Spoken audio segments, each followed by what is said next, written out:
We made this for cleaning the water bodies and to solve the problems of laborers who working in rivers and streams for collecting plastic waste.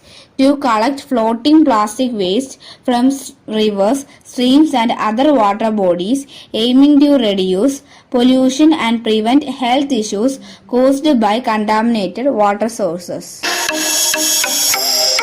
This is our innovation named River Cleaning Boat. The river cleaning boat will help to collect floating waste including plastic from rivers, streams and other water bodies. Many waterborne diseases and even death can occur as man go down to collect this plastic waste. The river cleaning boat is a solution we have built to overcome these problems.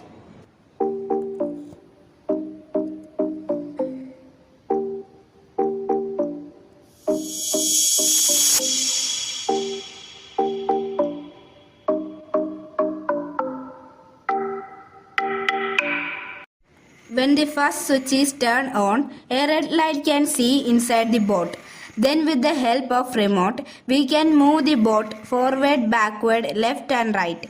Then the second switch is turned on, the belt fitted in the boat rotates and collects the waste through it and deposits it in the box attached at the back. River cleaning boat is an idea that came from the thought of how to collect plastic waste without human help. This project not only addressed the critical issue of plastic pollution but also showcased innovative technology and sustainability.